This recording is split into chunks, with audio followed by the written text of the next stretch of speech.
bahawa mereka tidak takut terhadap musuh mereka.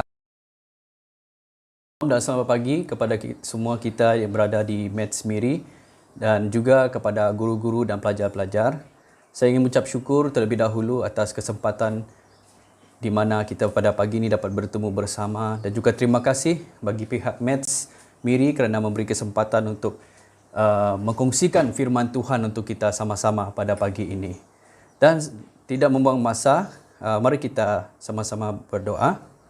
Bapa kami di syurga, kami bersyukur kerana pagi yang indah ini kami dapat mempelajari firman-Mu bersama, baik pun melalui live streaming Tuhan. Kami percaya bahawa firman-Mu adalah firman yang hidup, bahkan firman-Mu Tuhan Yesus yang akan menerangi pikiran kami dan juga hati kami pada pagi ini. Pimpinlah kami sesuai dengan pimpinan Roh-Mu Tuhan Yesus. Berilah kami hikmat kebijaksanaan untuk memahami isi hati-Mu Tuhan pada pagi ini. Terima kasih Bapa. Ini doa kami dalam nama Yesus kami berdoa. Amin. Dan saudara-saudari, persoalan saya untuk kita pada pagi ini adalah sejauh manakah kehidupan kita berpadanan dengan Injil. Dan salah satu tuntutan daripada Injil adalah menjalani kehidupan yang sepadan dengan berita Injil. Dan Rasul Paulus adalah teladan yang terbaik kita dapat ambil, di mana dia juga memperjuangkan Injil tanpa takut dan gentar. Malah di dalam dia dipenjarakan pun, dia masih tetap memberitakan Injil. Dan mari kita sama-sama kita buka firman Tuhan di dalam surat Filipi pasal 1 ayat 27 hingga 30. Ya. Surat Filipi pasal 1 ayat 27 hingga 30. Dan seperti mana tajuk besar di atas, iaitu nasihat supaya tetap berjuang. Dan saya akan bacakan untuk kita. Daripada ayat 27, hanya hendaklah hidupmu berpadanan dengan Injil Kristus, supaya apabila aku datang, aku melihat, dan apabila aku tidak datang, aku mendengar, bahawa kamu teguh berdiri dalam satu roh, dan sehati sejiwa berjuang untuk iman yang timbul dari berita Injil, dengan tiada digentarkan sedikit pun oleh lawanmu. Bagi mereka, semuanya itu adalah tanda kebinasaan, tetapi bagi kamu, tanda keselamatan, dan itu datangnya dari Allah. Sebab kepada kamu dikaruniakan bukan saja untuk percaya kepada Kristus, melainkan juga untuk menderita untuk Dia, dalam pergumulan yang sama seperti yang dahulu kamu lihat padaku dan yang sekarang kamu dengar tentang aku. Dan daripada pembacaan kita bersama ini, saya mengangkatkan satu tema, iaitu hiduplah berpadanan dengan Injil. Ya. Hiduplah berpadanan dengan Injil. Dan Rasul Paulus memberikan satu perintah supaya jemaat di Filipi hidup berpadanan dengan Injil. Dan sebelum itu, mari kita lihat sedikit latar belakang surat ini dan teks yang akan kita pelajari bersama. Dan seperti mana surat Filipi ini, dia adalah satu surat yang disebut sebagai surat penjara. Kerana Rasul Paulus ketika dia menulis surat untuk jemaat di Filipi, dia berada di dalam penjara di Roma. Dan pada zaman Paulus, kota Filipi ini adalah sebuah kota yang dikoloni oleh kerajaan Romawi, dan juga pangkalan tentera, dan memiliki pangkalan tentera yang terkenal. Dan walaupun surat Filipi ini singkat, surat ini memiliki beberapa tema yang memperkayakan pemahaman kita tentang pribadi dan karya Yesus Kristus, dan juga sifat kesetiaan orang Kristian dalam melayani. Dan saudara, surat Filipi tidak ditulis terutama untuk menyelesaikan berbagai persoalan dan pertentangan dalam gereja seperti surat Paulus yang lain. Tetapi yang istimewa tentang surat ini adalah nadanya, di mana nada utama surat ini ialah kasih sayang yang hangat dan penghargaan terhadap jemaat di Filipi. Dan dari salamnya dari ayat 1, dari pasal 1 ayat 1 sampai ke doa berkatnya di dalam pasal 4 ayat 23, surat ini memusatkan perhatian pada Kristus Yesus sebagai tujuan hidup dan pengharapan orang percaya akan hidup yang kekal. Kitab Filipi terbagi atas 4 fasal dan di dalamnya kita dapat melihat dengan jelas ajaran Rasul Paulus tentang kesukacitaan hidup di dalam Tuhan Yesus. Ya. Dan di dalam fasal yang pertama, Paulus memperkenalkan dirinya kepada jemaat di Filipi bukan sebagai rasul, melainkan sebagai hamba Kristus. Paulus menguatkan segenap jemaat bahawa dirinya tetaplah hamba milik Yesus, walaupun dia sedang di dalam penjara di bawah pemerintahan Romawi. Dan Paulus juga, dia meyakinkan jemaat bahawa pemenjaraannya tidak disebabkan oleh tindakan jahat atau tindakan seorang penjahat, tetapi kerana ketaatannya sebagai seorang hamba dan keadaannya di penjara tidak membuat perkabaran Injil terhambat. Nah, di dalam penjara, saudara-saudari, Paulus masih boleh, ya, dia bebas memberitakan Injil kepada orang-orang di penjara, kepada pengawal dan pegawai istana di mana penjara itu berada. Dan pemenjaraan Paulus malah memberikan suntikan semangat kepada orang Kristian untuk memberitakan Injil. Dan kita boleh melihat itu di ayat 14 dan juga daripada ayat 19 hingga 26. Dan juga dari ayat 19 hingga 29. Apa yang Paulus risaukan adalah bagaimana hidupnya tetap dapat mempermuliakan Tuhan, baik ketika ia ada dalam penjara maupun pada masa yang akan datang. Ya, bagi Paulus, persoalannya bukan mati atau hidup, asal kedua-duanya memuliakan Tuhan. Ya, hidup atau mati demi dalam nama Yesus Kristus, inilah kerinduan terdalam Paulus, yaitu hidup atau matinya boleh mempermuliakan Yesus Kristus. Ya. Dan Paulus melihat keperluan Injil itu, dia melihat keperluan Injil ini berkarya di dalam dunia dan jemaat Filipi, dan pada masa yang sama ingin berada bersama Yesus Kristus. Dan kita lihat teladan yang Paulus berikan di sini adalah bahawa walaupun dia dipenjarakan, menghadapi satu penganiayaan, kerinduannya tetap ingin memuliakan Tuhan. Dan kembali kepada teks kita tadi. Setelah itu, Paulus membuka satu perikop yang baru, di mana dia tidak lagi berbicara mengenai dirinya, tetapi dia berbicara mengenai apa yang penting bagi jemaat di Filipi. Dan kita melihat di dalam ayat yang pertama, ayat 27 tadi, Rasul Paulus memulai ayat ini dengan kata monon, ya, dalam bahasa Yunaninya yang bermaksud hanya atau only di dalam bahasa Inggris. Dan ini adalah satu kalimat bersifat perintah, berbentuk imperatif, iaitu ayat perintah yang menimbulkan sesuatu tindakan yang penting, yang mesti dipatuhi, yang memerlukan perhatian yang segera. Dan Rasul Paulus berkata, apapun yang terjadi kepadanya, hendaknya jemaat di Filipi hidup berpadanan dengan Injil. Kata berpadanan itu dalam bahasa aslinya ialah ploetiomai atau pleotio, iaitu conduct dalam bahasa Inggris, yang bermaksud menjadi, ya, menjadi warga negara atau hidup sebagai warga negara. Kalau dalam bahasa Inggrisnya, to be a citizen or live as a citizen. Kenapa dia menggunakan istilah seperti ini? Kerana jemaah atau masyarakat di Filipi pada masa itu dikoloni oleh kerajaan Romawi.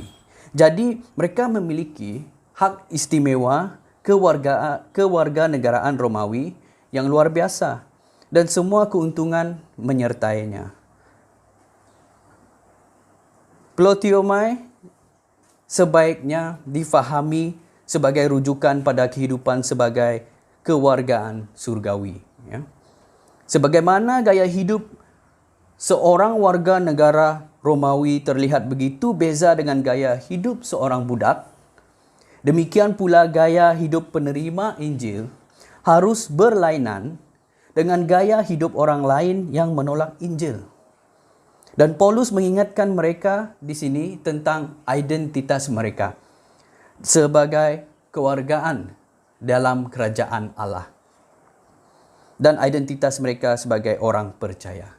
Dan oleh itu saudara, orang Kristian harus hidup layak dengan Injil yang ia percayai.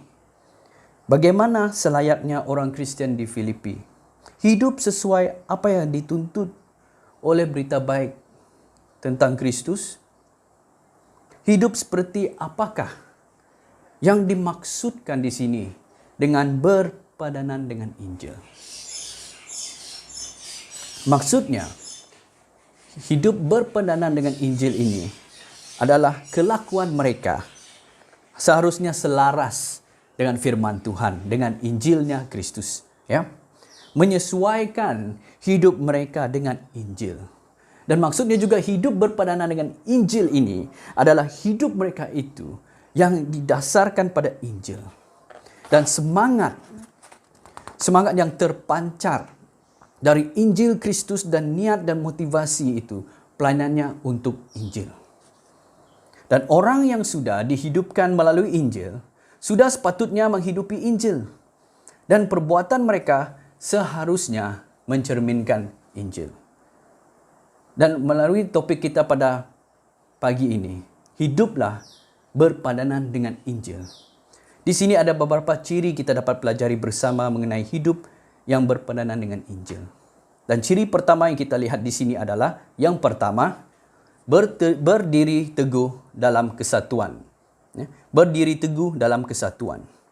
Kata berdiri teguh dalam bahasa aslinya, bahasa Yunani, steko, bukan bermaksud hanya asal berdiri, tetapi berdiri dengan teguh atau kuat. Dalam bahasa BI-nya, stand firm. Bukan hanya keteguhan yang dapat kita tekankan di sini atau yang mendapat tekanan di sini, tetapi juga kesatuan. Perhatikan, ada dua ciri tentang kesatuan muncul dua kali di ayat 27, yaitu satu roh dan sehati sejiwa. Nah, persoalannya saudara-saudari, kenapa Rasul Paulus mendorong mereka supaya bersatu? Karena ada ancaman mengenai ajaran yang mengelirukan jemaat di Filipi pada masa itu. Sepertinya aliran Gnostik dan Yudaisme yang sudah mempengaruhi jemaat di Filipi dan itu juga memberi pengaruh negatif kepada jemaat yang lain. Dan sangat jelas kita lihat di sini bahawa Rasul Paulus memikirkan tentang jemaat Filipi secara keseluruhan. Dan ini adalah tentang gaya hidup sebagai gereja, ya. Gaya hidup sebagai gereja, bukannya bangunan, bukannya institusi, tetapi tubuh Kristus. Dan Rasul Paulus, dia mendorong jemaat di Filipi supaya mereka teguh berdiri dalam satu roh, sehati dan sejiwa, berjuang, ya. Dan kata berjuang dalam bahasa Inggeris iaitu striving.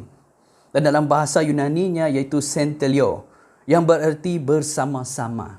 So maksud dia di sini adalah sehati, sejiwa, ya, satu roh, bersatu padu hati dan usaha dalam kepentingan Injil. Bukannya kepentingan sendiri, tetapi kepentingan Injil. Dan satu gambaran yang saya dapat bagi untuk kita, iaitu sepertinya contoh satu pasukan bola sepak. Kalau kita perhatikan pasukan bola sepak ini, mereka memiliki seragam yang sama, ya, seragam yang sama mungkin kecuali goalkeeper dia lah, ya, tapi lagi yang sama di sana kita boleh lihat adalah logo. So mereka ini satu pasukan.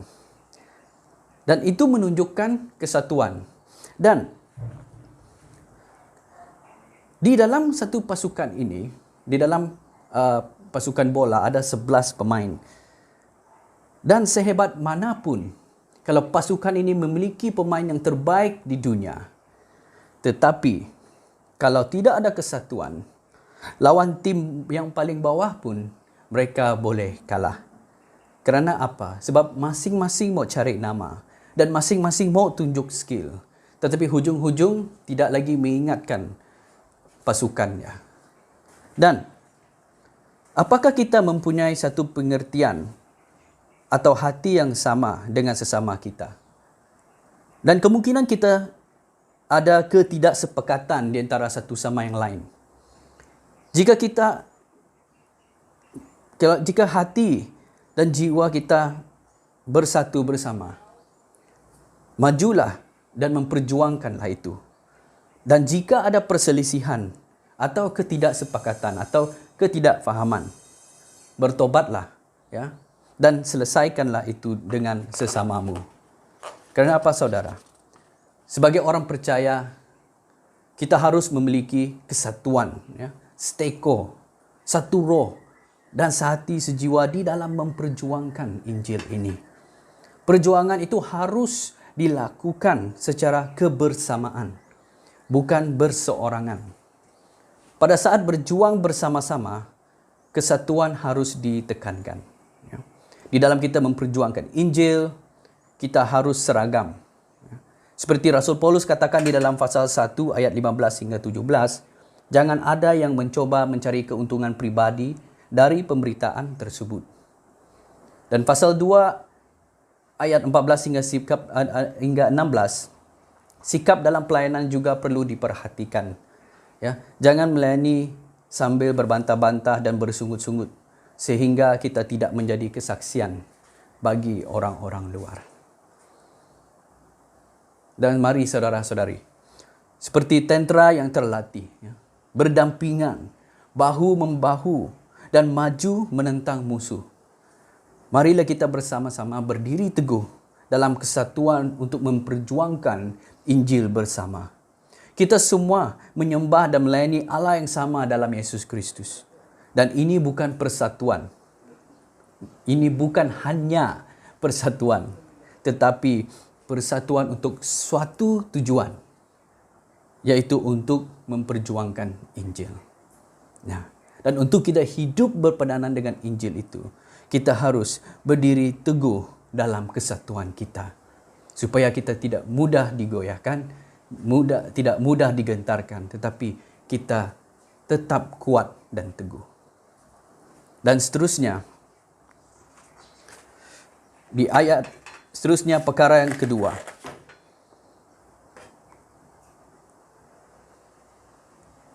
Perkara kedua ini kita lihat di dalam ayat 27 hingga 28. Saya akan membaca dari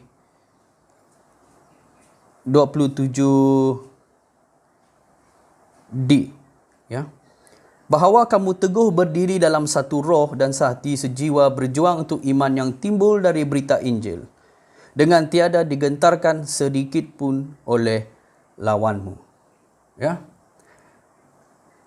Dan untuk kita hidup berpadanan dengan Injil, kita harus berdiri teguh dalam kesatuan. Dan juga yang penting sekali, tidak gentar akan lawan. Dan dalam ayat 28 ini, kata gentar di sini dalam bahasa aslinya, plutro atau plutromai, maksud terkejut atau panik. Ya. Dan maksud Paulus di sini adalah jangan terintimidasi. Jangan panik. Kerana perjuangan demi Injil tidak selalunya lancar. Dan Paulus sendiri berada di penjara. Dan jemaat di Filipi mendapat tekanan dari lawan-lawan mereka dan memerlukan keberanian yang besar untuk tetap berjuang demi Injil. Yang menariknya di sini, saudara-saudari, di tengah tantangan seperti ini, Paulus hanya menasihati jemaat untuk tidak gentar. Tidak ada nasihat untuk mengancam, melawan atau membalas kepada orang yang menganiayai mereka. Dan ini suatu teladan yang Paulus ajarkan supaya hidup berpadanan dengan Injil. Keberanian tidak sama dengan kekerasan. Tidak sama dengan kekerasan, dan kesetiaan itu tidak ada berkaitan dengan kekerasan. Maksudnya tindak balas yang memerlukan kekerasan. Dan Paulus di sini menasihati jemaat untuk tidak gentar, sebab tidak gentar itu adalah suatu tanda kepada musuh. Kita lihat di dalam ayat 28, apa yang dia katakan adalah, dengan tiada digentarkan sedikit pun oleh lawanmu. Bagi mereka, semuanya itu adalah tanda kebinasaan. Tetapi bagi kamu, tanda keselamatan, dan itu datangnya dari Allah. Penganiayaan yang dilakukan oleh sekelompok penduduk di Filipi secara terus-menerus merupakan tanda kebinasaan. Tetapi saudara, bagi jemaat di Filipi, itu adalah tanda keselamatan yang diterima sebagai orang percaya. Dan satu gambaran yang saya berikan di sini. Pernahkah anda melihat satu pasukan? Ya, contoh bola basket, sukan basketball. Dan kalau kita melihat, sebelum mereka bermain itu, mereka membuat satu sesi pemanas badan. Dan di saat mereka memanas badan itu, mereka menunjukkan aksi mereka, menunjukkan skill mereka, sambil berteriak-teriak, bersemangat-semangat. Dan apakah maksudnya mereka berbuat begitu, saudara? Maksudnya di situ, mereka menunjukkan bahawa mereka tidak takut terhadap musuh mereka atau lawan mereka. Kerana itu mereka membuat satu aksi yang semangat. Ya, berkumpul sebagai satu pasukan dan teriak dan bersorak, ya, menunjukkan bahawa mereka bersiap sedia untuk menempuh untuk berlawan oposisi itu. Ya. Dan begitulah seharusnya kita menjadi orang Kristian. Ya. Saat anda menghadapi pertentangan terhadap Injil, jangan kita gentar.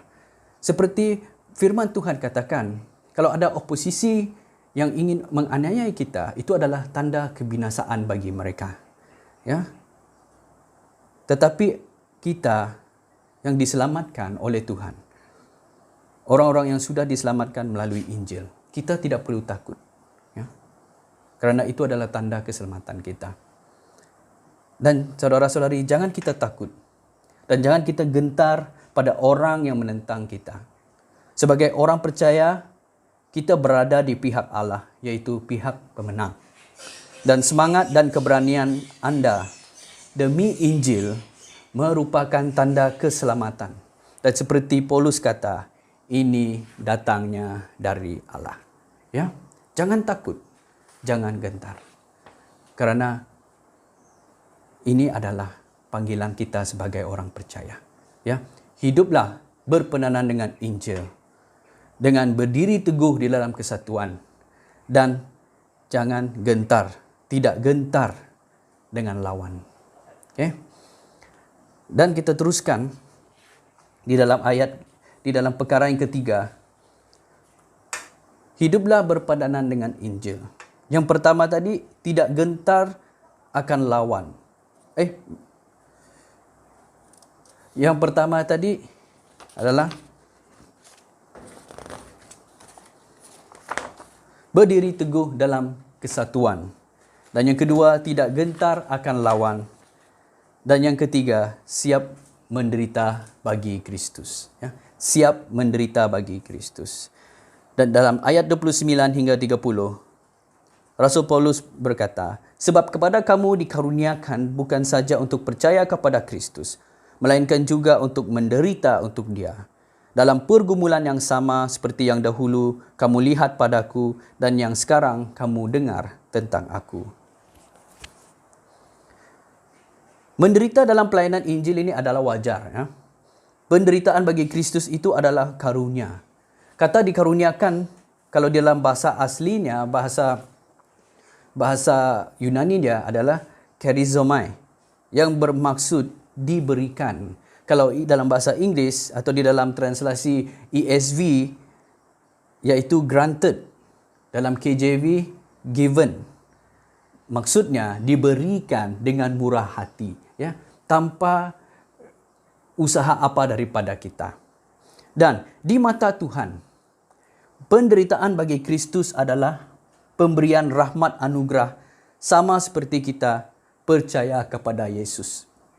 Dan menurut Wycliffe di dalam komentarnya, menderita untuk Kristus merupakan satu hak istimewa yang hanya diberikan kepada orang-orang percaya kepada Kristus.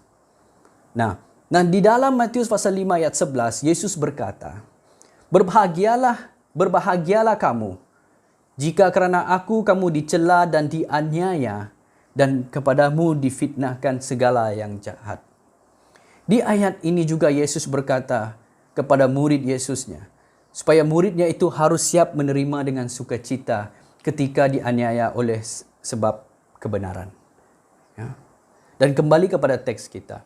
Paulus memberikan satu konsep mengenai penderitaan yang mampu mengubah pemikiran jemaat di Filipi tentang penderitaan yang menyamakan diri dia dan apa yang dia pernah lalui dan sedang lalui. Ini mengingatkan kembali peristiwa di mana mulanya dia membangunkan jemaat di Filipi, di mana dia dianiaya. Tetapi hal itu membawa orang banyak percaya kepada Yesus. Dan sekarang, orang Filipi mengalami pergumulan yang sama seperti yang mereka lihat ketika dia masih di sana. Dan juga di saat dia masih alami, ketika dia menulis surat ini kepada mereka dari tempat penjaranya. Ya. Alkitab mengatakan bahwa setiap orang yang mau hidup beribadah di dalam Kristus Yesus akan menderita aniaya. Ya, di dalam 2 Timotius pasal 3 ayat 12. Apa yang kita dapat pelajari dari hal ini, saudara-saudari, adalah penderitaan itu bukannya hal yang tidak baik, tetapi hal yang tidak dapat kita elakkan. Tetapi melaluinya ia menghasilkan kualitas kehidupan Kristen sejati. Dan seperti Paulus, dia sedar itu adalah panggilannya yang mulia. Sebab itu berarti ia dipercaya untuk memikul salib dan mengikutnya. Dan kita mungkin merasa kita tidak mampu. Tetapi kita, saudara-saudari, dikaruniakan untuk percaya dan juga menderita untuk memperjuangkan Injil. Bahkan kita juga memiliki kekuatan daripada Allah sendiri melalui rohnya yang ada di dalam kita. Penderitaan ini juga bukan sesuatu yang kita melihat negatif, tetapi dia juga menyatukan dan mempersatukan orang Kristen. Di saat saudara-saudari kita menghadapi penganiayaan untuk menyangkal imannya, saat itulah juga orang percaya sesama saling menolong dan saling menguatkan. Saudara-saudari, marilah kita melihat penderitaan demi Yesus ini sebagai panggilan, bahkan karunia yang mulia dari Allah, yang patut kita sambut darinya dalam hidup ini. Nah, di dalam firman Tuhan yang kita pelajari bersama pada pagi ini, hiduplah berpadanan dengan Injil. Ya. Menyesuaikanlah diri kita itu dengan Injil. Dan bagaimana kita melakukan itu, saudara? Berdiri teguhlah di dalam kesatuan kita bersama dengan orang percaya. Ya. Kalau kita memiliki kesatuan yang erat, apapun yang kita hadapi, tantangan yang kita hadapi, kita dapat menempuhinya dengan sesama. Ya. Menjadi orang percaya ini bukannya bukannya one man show, ya. Tetapi itu adalah perjuangan bersama. Ya, perjuangan bersama. Dan jangan takut atau jangan gentar dengan oposisi kita. Karena apa? Seperti firman Tuhan mengatakan, karena jika kita dianiaya, itu adalah tanda kebinasaan bagi mereka. Tetapi kepada kita itu adalah tanda keselamatan. Ya, kita memiliki kebenaran itu. Dan kebenaran itu harus kita sampaikan kepada orang yang belum mengenal Yesus. Dan melalui kehidupan kita juga Tuhan boleh pakai menjadi alat untuk membawa orang mengenal Dia. Dan yang terakhir itu adalah siap menderita bagi Kristus. Sebagai orang percaya, saudara, suka atau tidak, kita harus bersiap untuk menderita bagi Kristus. Menderita ini bukan hanya menderita dianiaya, ya, tetapi banyak yang harus kita korban, ya, yaitu menyangkal kenikmatan dunia ini, ya, memberi waktu kita untuk melayani orang yang Tuhan percayakan, kita untuk melayani. Ini adalah kehidupan kita sebagai orang percaya. Seperti mana Rasul Paulus, kenapa dia terus mendorong jemaat Tuhan itu untuk tetap hidup berpadanan dengan Injil. Kerana dia tahu jemaat ini adalah jemaat yang setia. Dari mula dia ada bersama mereka, mereka setia menghidupi kehidupan Injil itu. Kerana itu dia terus mendorong mereka supaya mereka dapat terus memperluaskan Injil ini dengan terus hidup berpedanan atau sesuai dengan tuntutan Alkitab, dengan tuntutan firman Tuhan. Dan kembali lagi dengan persoalan kita, saudara-saudari. Sejauh mana kehidupan kita berpadanan dengan Injil? Dampak pelayanan Paulus bagi memperkembangkan Injil begitu luar biasa kerana hidupnya berpadanan dengan Injil Kristus. Oleh itu, saudara-saudari yang dikasihi Tuhan, marilah kita ambil teladan daripada Rasul Paulus. Di dalam kita berjuang untuk Injil dengan hidup berpadanan dengan Injil, kita sama-sama berdiri teguh dalam kesatuan, tidak gentar akan lawan kita, dan siap menderita bagi Kristus. Mari kita sama berdoa. Bapa kami di syurga, melalui firman-Mu pada pagi ini Tuhan, Engkau terus memberikan kami pengertian dan pemahaman akan firman-Mu. Dan kami berdoa Bapa agar Engkau terus memberikan kami kemampuan, memberikan kami kekuatan untuk hidup berpadanan dengan Injil-Mu Tuhan Yesus. Biarlah Injil-Mu ini diam dalam kehidupan kami. Dan biarlah Roh Kudus-Mu bekerja dalam kehidupan kami Tuhan, agar kami dapat menghidupi Injil-Mu dan menjadi terang di tengah kegelapan dan juga di tengah masyarakat ini Tuhan Yesus. Kiranya firman Tuhan yang kami belajari bersama ini menjadi pedoman dan menjadi pelajaran bagi kami Tuhan Yesus, untuk kami ikut dan juga untuk kami hidupi Tuhan. Kiranya Engkau terus memberkati kami di dalam pelayanan yang sudah Tuhan siapkan, menyediakan bagi kami Tuhan Yesus. Dan juga hamba-Mu berdoa Bapa agar Engkau terus memberkati guru-guru dan pelajar-pelajar yang berada di Match Miri saat ini Tuhan Yesus. Kira Engkau terus memberikan kekuatan, kemampuan bagi mereka. Di dalam guru-guru mengajar Tuhan, Kau limpahkan hikmat kebijaksanaan kepada mereka dan kemampuan untuk mereka mengajar anak-anak Tuhan yang Tuhan panggil untuk dilengkapi untuk melayani di dalam ladang Tuhan. Dan juga berkati setiap pelajar-pelajar yang ada Tuhan, agar mereka terus dilengkapi dan juga terus diberi kemampuan oleh Roh Tuhan Yesus, agar mereka dapat tamat dengan hikmat dan kepandaian dan kebijaksanaan yang Tuhan sudah limpahkan kepada mereka. Terima kasih Tuhan Yesus. Kami mengucap syukur atas anugerah dan kebaikan-Mu Tuhan yang tak berkesudahan, yang Tuhan terus limpahkan dalam kehidupan kami. Terima kasih Bapa. Ini doa kami. Dalam nama Yesus kami berdoa dan mengucap syukur. Amin. Amin.